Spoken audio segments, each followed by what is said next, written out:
오늘날 영국 왕실이 전 세계에서 가장 안정적인 군주제로 군림하고 있다는 사실 알고 계셨나요? 러시아 황제가 처형당하고 독일 황제가 망명길에 올랐으며 오스트리아 제국이 완전히 무너졌을 때도 말입니다. 다른 유럽 왕가들은 하나둘씩 역사의 뒤안길로 사라졌지만 영국 왕실만은 여전히 버킹엄 궁전의 자리를 지키고 있죠. 과연 그들은 어떤 비밀스러운 생존 전략을 사용했던 것일까요? 그 답은 1917년 런던 상공에 폭탄이 떨어지던 그날부터 시작됩니다. 지금부터 그 충격적인 이야기를 시작하겠습니다. 1917년 6월의 어느 오후, 런던 하늘을 가득 메운 독일군 폭격기 편대가 도시를 향해 날아들었습니다. 14대의 거대한 비행기들이었죠. 당시 팜나 지역의 한 초등학교에서는 평범한 수학 수업이 진행 중이었습니다. 아이들은 칠판에 적힌 5번째 문제를 풀고 있었습니다. 한 아이가 나중에 이렇게 증언했습니다. 선생님께서 갑자기 아이들이 모두 하늘만 쳐다보고 있다고 말씀하셨습니다. 저는 그때 아직 계산에 집중하고 있었는데 갑자기 밖으로 대피하라는 외침이 들렸죠. 복도로 나가는 순간 제 발 아래에 죽은 친구가 쓰러져 있었습니다.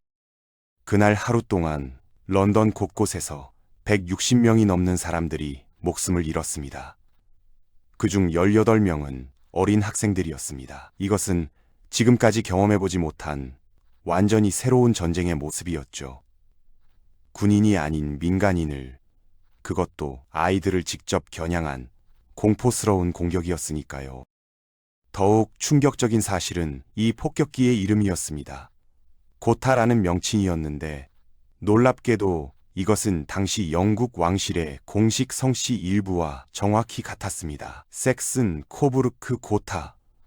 이것이 바로 영국 국왕 조지 5세 가문의 정식 명칭이었으니까요. 제1차 세계대전이 발발했을 때 조지 5세는 49살이었습니다. 전쟁을 이끌 지도자로서는 적합하지 않아 보이는 인물이었죠. 극도로 조심스럽고 전통을 중시하는 성격에다가 시야도 상당히 제한적이었거든요. 그의 공식 정기를 집필했던 작가조차 불만을 토로했을 정도였습니다.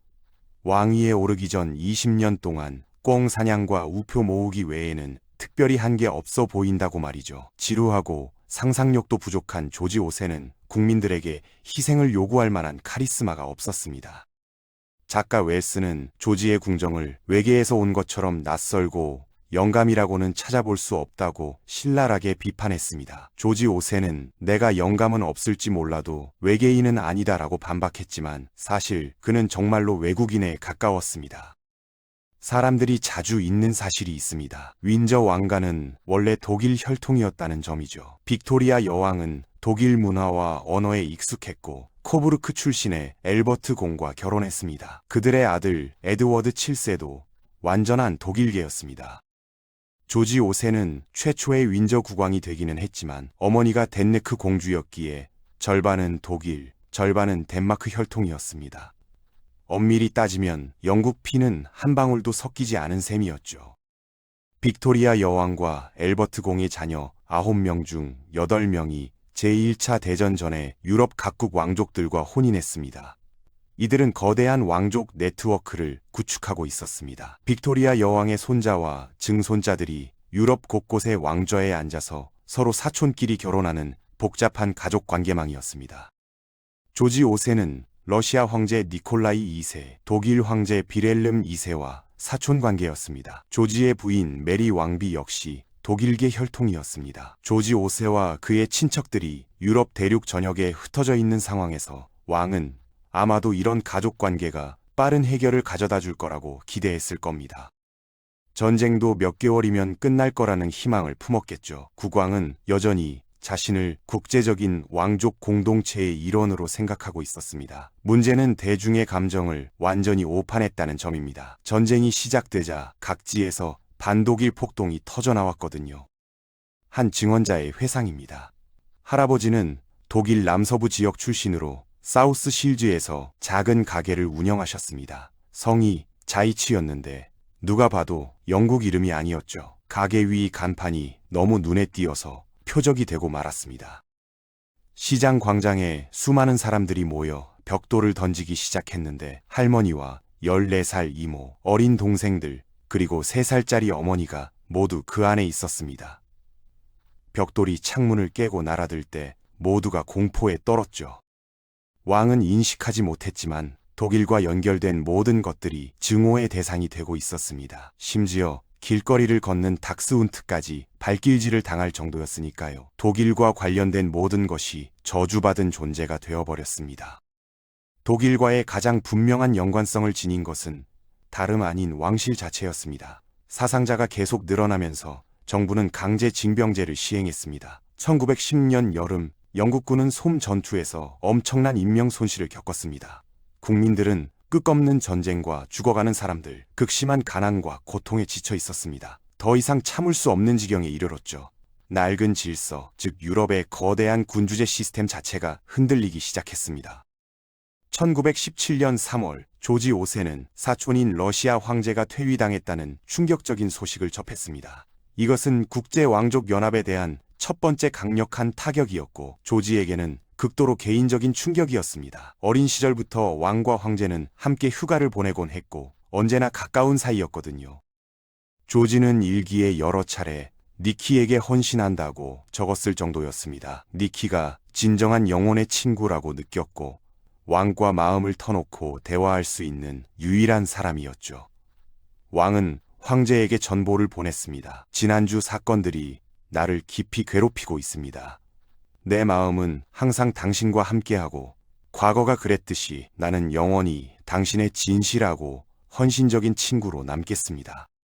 황제의 몰락은 니콜라이와 조지 모두에게 딜레마를 안겨줬습니다. 두 사람은 쌍둥이처럼 닮아 있었습니다. 황제의 증손녀인 올가 로마노바는 이렇게 회상했습니다. 서로의 군복을 입었을 때는 관광객들조차 누가 누군지 헷갈려 했습니다. 니콜라이가 스코틀랜드 회색 연대복을 입은 사진이 있는데 그는 공주 켄트 연대의 대령이었거든요. 1세기가 지난 지금도 1917년 그 사건들에 대해 말하기는 어렵습니다. 러시아의 새 정부는 민주체제였습니다. 문제는 공산주의 세력이 권력을 잡으면 황제와 가족의 목숨이 위험해질 거라는 두려움이었습니다. 러시아 정부는 영국 대사에게 로마노프 가문이 영국으로 망명할 수 있는지 문의했습니다. 영국 대사는 본국의 로이드 조지 총리가 이끄는 정부에 돌아가서 어떻게 해야 할지 물었습니다. 저는 예라고 답해야 한다고 생각했고 로이드 조지도 처음에는 예라고 답했습니다. 이 시점에서는 거절할 수 없다고 여겼으니까요. 여기서 50년 넘게 비밀로 남을 일련의 특별한 사건들이 전개되기 시작했습니다. 그 중심에는 조지 왕의 개인 비서인 스탠포드햄 경이 있었습니다. 스탠포드햄은 제 증조부였습니다. 그는 매우 영리한 인물이었고 아마도 빅토리아 시대의 궁정 신하 중 가장 뛰어난 사람 중 하나였을 겁니다. 완벽한 왕정주의자였고 왕실에 절대적으로 충성했죠. 그는 세상의 모든 위험으로부터 왕실을 지키려고 애썼습니다. 스탠포드햄의 임무는 왕에게 조언하는 것이었고 그는 국가의 분위기를 걱정하고 있었습니다. 황제의 몰락이 왕실을 두렵게 했을지 모르지만 황제를 억압자로 보는 전쟁에 지친 영국 국민들에게는 환영할 만한 소식이었습니다. 사회주의자들과 공화주의자들이 러시아 혁명을 열렬히 지지하는 대규모 집회가 열렸습니다. 스탠포드햄은 국가 불안이라는 제목의 파일을 작성했고 여기에는 신문 기사와 그의 정보 네트워크에서 받은 편지들이 들어있었습니다. 스탠포드햄의 극비 파일은 현재 윈저성에 보관되어 있습니다. 수백 년간의 수만 건 기록들이 여기 저장되어 있습니다. 국가 불안 파일에는 에섹스의 한 구세군 대령이 보낸 편지가 포함되어 있는데 이것은 스탠포드햄이 수집하던 정보의 전형적인 사례였습니다. 러시아 혁명 소식이 들려오자 특정 계층의 사람들이 왕과 왕실 가족에 대한 태도에 변화를 보이고 있다는 것을 알게 되었습니다. 어떤 친구가 이 등석 열차에서 본 낙서는 왕을 지옥으로 보내라였고 모든 왕족이 함께 몰락했으면 좋겠다는 내용이었습니다. 궁전에서는 공황이 시작되고 있었고 스탠포드듬이 그 공황을 왕에게 전달했을 것이 분명합니다. 왕은 스탠포드햄에게 정부에 편지를 작성하라고 지시했습니다. 황제에 관한 그의 편지는 반세기 동안 묻혀 있었지만 이제는 수십 년간 국회 기록 보관소에서 확인할 수 있습니다. 사람들은 주요 결정을 총리 로이드 조지가 내렸다고 생각했습니다. 이 문서들은 그것이 사실이 아니었음을 보여줍니다. 이것은 윈저성에서 1917년 4월 6일에 외무장관 아서 벨푸어에게 보낸 편지입니다. 왕은 러시아 황제와 황후가 이 나라에 오는 문제에 대해 날이 갈수록 더욱 우려하고 있습니다. 폐하께서는 알려지거나 알려지지 않은 모든 계층의 사람들로부터 편지를 받고 있으며 이 문제가 얼마나 논의되고 있는지 말씀하고 계십니다. 이것은 같은 날 스탠포드햄이 벨푸어에게 보낸 두 번째 편지로 현재 진행 중인 동요의 정도를 보여주는 거예요. 이 나라의 전 황제와 황후 거주는 대중의 강한 반감을 불러일으킬 것입니다. 황제와 황후가 여기 오는 것에 대한 반대가 너무 강해서 러시아 정부의 제안에 대해 이전에 주어진 동의를 철회해야 합니다. 이것은 매우 중요한 의미를 지닙니다. 조지 5세는 입헌군주로서 여기서 장관들의 조언을 받아야 했습니다. 그런데 그는 해야 한다와 필요하다와 같은 단어를 사용하고 있습니다. 즉, 정부의 정책을 추진하도록 지시하려고 시도하고 있는 점이죠. 벨푸어는 이로 인해 굴복하며 로이드 조지에게 편지를 써서 러시아의 망명 제안을 철회해야 한다고 제안했습니다. 황제는 사촌이 그에게 망명을 제공하지 않기로 한 결정을 전혀 몰랐고 자신의 소지품과 책들 그리고 영국으로 갈 때 가져가고 싶은 물건들을 정리했습니다. 황제와 그의 가족에게는 이제 탈출구가 없었습니다. 1917년 3월 러시아 황제가 퇴위한 지 6개월 후 영국 내 반왕당 감정에 대한 우려로 조지 5세가 망명 제안을 철회한 후 볼셰비키가 러시아에서 권력을 장악했습니다. 황제와 그의 가족은 우랄의 예카테린부르크에 있는 한 집으로 이송되었고 도착한 직후 그들은 한밤중에 지하실로 끌려가 잔인하게 살해당했습니다. 조지 5세는 로마노프 가문과 그의 사촌 니키를 총살대에 넘겨버렸습니다. 윈저 가문이 살아남도록 하기 위해서였습니다. 망명을 거부한 이 결정은 실용적이고 현실적인 영국 왕실의 특성이라고 생각합니다. 생존이 위험할 때 그들은 살아남을 수 있는 결정을 내릴 것입니다. 조지 5세는 결국 황제의 여동생 제니아가 영국으로 오는 것을 허용했습니다. 그녀는 아들인 안드레 왕자와 함께 영국 전함에 의해 구출되었습니다. 안드레 왕자는 올가 공주의 아버지였죠. 이제야 올가는 스탠포드햄의 편지들과 황제의 비극적인 죽음에서 조지 5세가 한 역할을 알게 되었습니다. 조지의 잘못이라고 한 번도 말한 적이 없지만 모든 것이 조지의 잘못이었습니다. 1917년 4월 조지가 사촌을 무자비하게 버린 사건은 전쟁 전 국제 왕족 클럽의 종말을 의미했습니다. 왕에게는 더 큰 과제가 남아 있었습니다. 자신의 오래 고통받은 국민들과 관계를 재정립해야 했고 이제 다시 한번 전쟁의 끔찍한 4년째를 맞이하게 되었으니까요.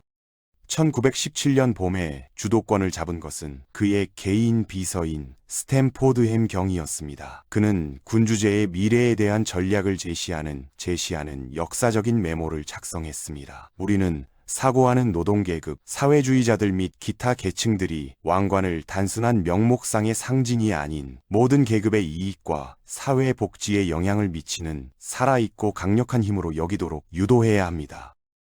특별한 통찰이었습니다. 영국 군주제는 귀족이나 중산층에 의존하지 않고 궁극적으로는 국민의 수용과 승인, 그리고 사랑에 의존한다고 생각합니다. 상류층이 살아남고 싶다면 가장 중요한 것은 하류층입니다. 스탠포드햄은 조지 5세와 메리 여왕이 영국 군주들이 이전에는 거의 하지 않았던 일을 하도록 격려했습니다. 바로 사람들을 만나러 나가는 것이었습니다. 조지는 큰 차를 타고 돌아다니며 사람들에게 손을 흔드는 것이 아니라 차에서 내려서 공장을 방문하고 사람들의 집에 들어가고 탄광소까지 내려가서 사람들과 이야기하고 나가서 눈에 띄도록 한 최초의 현대적 군주였습니다. 스탠포드햄은 뉴스릴에 나오는 사람이 왕과 여왕뿐만 아니라 가족에서 데이비드로 알려진 웨일스 왕자도 포함되도록 했습니다. 미래의 에드워드 8세는 참모로 활동하며 스탠포드햄의 리브랜딩에서 주요 자산으로 부상했습니다. 데이비드는 그 시대의 메가스타였고 그 시대에 가장 인기 있는 독신남이었습니다. 모두가 그와 함께 보이고 춤추고 싶어 했습니다. 매력적이라는 표현만으로는 부족합니다. 그에게 붙일 수 있는 것은 카리스마였고 그는 스타처럼 빛났습니다. 왕자는 전선에서 멀리 떨어져 있어서 화가 났지만 사기 진작에 중요한 역할을 했습니다. 왕의 둘째 아들 버티도 해군에서 자신의 역할을 다했지만 현 여왕의 아버지인 버티는 완전히 다른 성격이었습니다. 그는 무릎 부상이 있었고 다리에 부목을 차고 있었습니다. 그는 심한 말더듬이가 있어서 말을 제대로 못했고 그의 아버지가 이에 대해 전혀 동정하지 않았다는 사실도 도움이 되지 않았습니다. 버티가 매우 어렵게 무언가를 말하려고 할 때 아버지는 일어나서 얼른 말해 라고 했습니다. 진단되지 않은 위궤양으로 만성적 고통에 시달렸던 버티는 전쟁 기간 대부분을 부모님과 함께 요양하며 보냈습니다. 다행히도 그의 형이 두 사람 모두를 위해 충분한 관심을 끌었지만 말이에요. 웨일스 왕자와 그의 부모가 영국 국민과 새로운 유대를 형성하려고 노력했을 때 주요 장애물이 하나 남아 있었습니다. 바로 가족의 독일식 이름이었습니다. 왕이 누구냐고요? 이 사람이 누구냐고요? 추위 속에서, 비참함 속에서, 서부 전선의 매일매일 두려움 속에서 싸우고 있는 저에게 말이에요. 그는 조지 5세이고 당신들의 군주입니다. 잠깐만요. 그는 섹슨 코부르크 고타라고 불리잖아요? 섹슨 코부르크 고타는 빅토리아 여왕의 독일인 남편인 엘버트 공이 왕실에 준 이름이었습니다. 왕은 영국에 있는 다른 독일인들에게 무슨 일이 일어났는지 알고 있었습니다. 그것은 매우 걱정스러운 시기였을 겁니다. 가족들은 이런 일이 우리에게도 일어날까? 우리나라에 있는 독일 이민자들에게 일어났던 것처럼 우리가 여기 온 긴 시간 동안 우리가 해온 모든 일 이후에도 사람들은 여전히 우리를 독일인으로 볼까? 아마도 러시아 혁명의 여파로 우리를 축출할까? 라고 생각했을 것입니다. 스탠포드 경은 마침내 영국 왕실을 지칭하는 영국적인 이름을 찾으라는 지시를 받았습니다. 왕립 기록 보관소의 자료들은 그가 역사책을 뒤지며 왕과 총리에게 가능한 이름들을 제공하는 모습을 보여주는 점이죠. 왕은 플랜테전에는 관심이 없었고 튜더에도 관심이 없었으며 스튜어트에도 관심이 없었습니다. 에스키스 씨는 헨리 8세와 블러디 메리를 연상시킨다며 튜더에 반대했습니다. 에스키스 씨는 스튜어트에도 똑같이 반대했습니다. 그중 한 명은 참수당했고 마지막 한 명은 왕위에서 쫓겨났으니까요. 그는 피츠로이를 좋아하지 않았고 웰프를 제안했지만 너무 외국적이어서 폐하도 전혀 좋아하지 않으셨고 피츠로이의 사생아적 함의도 승인하지 않으셨습니다. 왕실 역사는 지레반임이 증명되고 있었고 스탠포드햄은 막다른 골목에 도달했습니다. 참담한 상황이었습니다. 왕은 신속한 해결을 전적으로 지지했습니다. 1917년 6월 13일 런던이 고타 폭격기에 의해 습격당한 것은 상징적인 순간이었습니다. 공중에서 폭탄이 떨어지는 것을 상상해 보세요. 우리는 그것을 비유로 사용하지만 전쟁에서 이것은 완전히 새로운 일이었고 끔찍했습니다. 이제 독일과의 단절을 넘어서 완조 클럽에서의 이탈을 넘어서 왕조의 정체성과 이름에 대한 문제였습니다. 같은 날 스탠포드햄은 마침내 영감을 얻었고 그가 깨달은 답은 그가 일하고 있던 바로 그 장소에 있었습니다. 이제 당신이 좋아할 만한 이름을 발견했기를 바랍니다. 빅토리아 여왕이 윈저 가문을 창건한 것으로 간주되어야 합니다. 윈저는 완벽한 선택이었습니다. 안전함, 편안함, 사랑스럽고 신선한 녹색 언덕을 상징했습니다. 티타임과 케이크까지요. 조지가 영국 왕실에 바라는 바를 정확히 담아내는 이름이었습니다. 윈저 성의 왕립 기록 보관소에는 이전에 왕실에 대한 경고를 썼던 구세군 대령의 편지가 있습니다. 이제 그는 왕과 여왕이 가능한 모든 방법으로 독일의 영향력과 권력을 궁정에서 제거하기 위해 노력한 것을 칭찬했습니다. 군주제의 윈저 가문은 전형적인 영국인으로서 영국 민족주의와 동일시되어 영국 국가의 눈에 띄는 상징이 되었습니다. 스탠포드햄은 전 총리 로즈베리 경으로부터 축하 편지를 받았습니다. 당신이 왕조를 세웠다는 것을 깨달았습니다. 세상에는 이런 일을 한 사람이 거의 없었습니다. 역사적으로 자랑스러워할 만한 일이라고 생각합니다. 1918년 12월 11일 엄청난 군중이 전쟁의 종료를 축하했습니다. 영국과 제국은 유럽 전역에서 거의 100만 명을 잃었습니다. 독일과 러시아에 있던 조지 5세의 사촌들을 포함해 무려 9명의 군주가 왕좌를 잃었지만 런던에서는 왕과 여왕이 환호를 받았습니다. 윈저 가문은 전쟁에서 만들어졌고 국가적 위기 속에서 성장했으며 국가의 생존이 위협받았을 때 국민에 의해 구원받았습니다. 민주주의 시대에 적응한 새로운 군주제가 등장했습니다. 조지 5세의 무뚝뚝함이 그의 평범함 속에서 미덕이 된 군주제에는 겸손함이 있었습니다. 그는 지도자가 아니었고 여러 면에서 추종자였습니다. 조지 5세가 보여준 이 본질적인 겸손함이 그의 군주제가 전쟁에서 살아남은 이유임이 입증되었습니다. 러시아와 독일, 오스트리아의 위대한 제국 군주제들은 지륜하고 꾸준한 조지 5세에게 밀려났습니다. 제1차 대전 이후 몇 년 동안 개명된 윈저 왕조는 엄청난 인기를 끌었습니다. 국왕과 왕비는 계속해서 힘든 대중행사 일정을 이어갔습니다. 둘째 아들 버티는 말더듬 때문에 대중행사가 고통스러웠지만 자신만의 겸손한 역할을 담당하기 시작했습니다.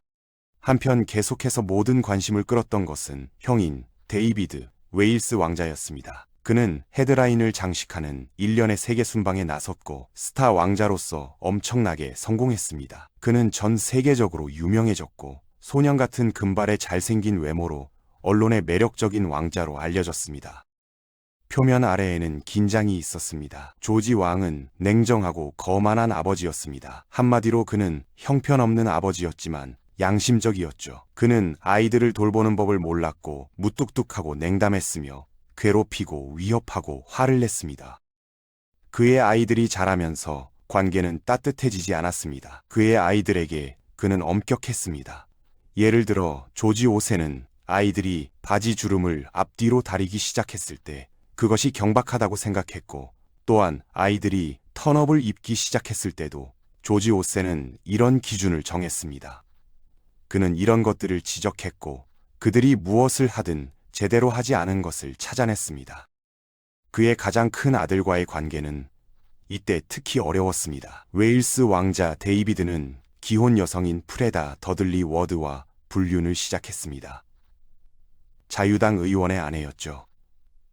그녀에게 보낸 편지에서 왕자는 성공에도 불구하고 운명이 자신에게 준 삶을 매일 싫어한다는 것을 밝혔습니다. 나는 이 직업을 그만두고 싶고 더 이상 생각하고 싶지 않아요. 모든 것을 생각하면 할수록 왕과 왕자의 시대는 정말로 지나갔다는 것을 더욱 확신하게 됩니다. 시대에 뒤떨어진 것 같지만 내가 말하는 것은 썩어 빠진 일이고 볼셰비키처럼 들린다는 걸 알아요.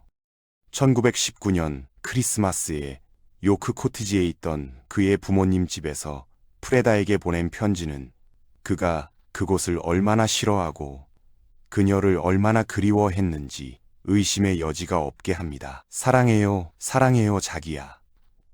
그리고 당신이 인생에서 절대적으로 모든 것을 의미한다는 걸 알죠? 이제 다른 것은 아무것도 중요하지 않은 것 같아요. 내가 너무 싫어하는 빌어먹을 직업조차도요. 데이비드가 프레다 더들리 워드에게 보낸 편지들은 그가 살고 있는 삶에 대한 증오를 표현하는 방식이 놀라워요. 기본적으로 그의 문제는 왕족으로서의 장점은 좋아하고 단점은 좋아하지 않았다는 점입니다. 그는 의무적인 측면을 좋아하지 않았습니다. 웨일스 왕자가 좋아했던 것은 전쟁에서 돌아온 많은 젊은이들처럼 파티였습니다. 그는 새로운 재즈 시대에 매혹되었습니다. 그의 부모는 특히 그가 남동생 버티를 잘못된 길로 인도하는 것처럼 보였기에 반대했습니다. 20대 초반의 버티는 데이비드와 많은 시간을 보내며 매우 매력적인 호주 출신 기혼 여성인 실라 러프버러와 관계를 맺게 됩니다. 이 매우 빠른 사교계의 일부인 실라는 우연히 프레다의 가장 친한 친구였습니다. 그녀는 버티와 연결되어 두 형제가 함께 어울리며 프레다와 실라 같은 두 명의 기혼 여성과 듀오를 이루었습니다. 실라는 화려한 사교계 미인이었고 프레다처럼 그녀도 불행한 결혼 생활에 갇혀 있었습니다. 그녀와 버티는 곧 불륜을 시작했습니다. 1919년 여름 데이비드와 버티는 실라와 그녀의 알코올 중독자 남편 러프버러 경 함께 골프 주말을 보냈습니다. 데이비드는 차를 마신 후 프레다에게 이 이야기를 썼습니다. 러피를 지역 골프장에서 몇 홀 더 치고 싶다는 구실로 유인해냈습니다. 실리가 버티와 단둘이 있을 기회를 주려고 말이에요. 그들이 피곤해서 떠났다고 했는데 러피는 버티를 전혀 의심하지 않을 거라고 확신하지만 그것도 추악한 일이야. 왕은 이를 승인하지 않았고 버티에게 실라와의 관계를 끝내라고 요구했습니다. 그러나 버티가 그의 형 데이비드에게 고백했을 때 조지 5세는 당근을 흔들었습니다. 실라와 너에 대한 이야기를 더 이상 듣지 않는다면 너의 생일에 요크 공작으로 만들어주겠다고 했습니다. 물론 조지 5세 자신이 빅토리아 여왕에 의해 요크 공작으로 만들어졌기 때문에 버티에게는 매우 특별한 일이었습니다. 데이비드는 프레다에게 편지를 쓰며 격노했습니다. 그리스도, 내 피비린내 나는 가족을 얼마나 싫어하고 경멸하는지 몰라요. 버티가 나에게 3통의 길고 슬픈 편지를 썼는데 그 편지에서 그는 불쌍한 어린 실리와의 우정 때문에 목이 졸렸다고 말했습니다. 버티는 1920년 봄에 굴복했습니다. 그는 실라와의 관계를 끝냈습니다. 버티는 그의 형과는 매우 달랐습니다. 그는 수줍은 청년이었지만 항상 사랑보다 의무를 우선시했고 다시는 호주인에 대해 말하지 않는다면 요크 공작이 되라는 아버지의 요구에 따랐습니다. 왕은 둘째 아들에게 감사하는 편지를 썼습니다. 왕의 친필 편지는 왕립 기록 보관소에 보관되어 있습니다. 젊은이로서 어려운 상황에서도 당신이 매우 잘 처신했고 내가 당신에게 부탁한 것을 했다는 것을 알고 있었습니다. 이 훌륭한 오래된 자기는 당신 손에 안전할 것이고 당신은 결코 그것을 더럽힐 수 있는 일을 하지 않을 것이라고 생각합니다. 왕의 가장 큰 아들은 프레다에게 쓴 것과 같은 방식으로 지시받기를 거부했습니다. 그는 당신을 모욕함으로써 나를 바꿀 것이라고 생각해요. 그는 그의 어리석고 쓸모없는 인생에서 가장 큰 실수를 저지르고 있어요. 그가 한 일은 나를 화나게 하고 그를 멸시하게 만들고 나를 완전히 그에게 반대하게 한 것뿐이에요. 나는 그를 결코 용서하지 않을 겁니다. 데이비드와 프레다는 10년 이상 그들의 스캔들스러운 불륜을 계속할 것이었습니다. 반대로 버티는 아버지의 모든 기대를 완벽하게 충족시키는 소녀를 추구하기 시작했습니다. 윈저 왕가는 이렇게 생존의 기술을 터득했습니다. 사촌을 버리고 이름을 바꾸고 국민에게 다가가는 냉정한 현실주의로 말이죠. 오늘날까지도 그 전통은 계속되고 있습니다. 다음에도 더 깊이 있는 이야기를 듣고 싶으시다면 구독과 좋아요 부탁드립니다. 시청해주셔서 감사합니다.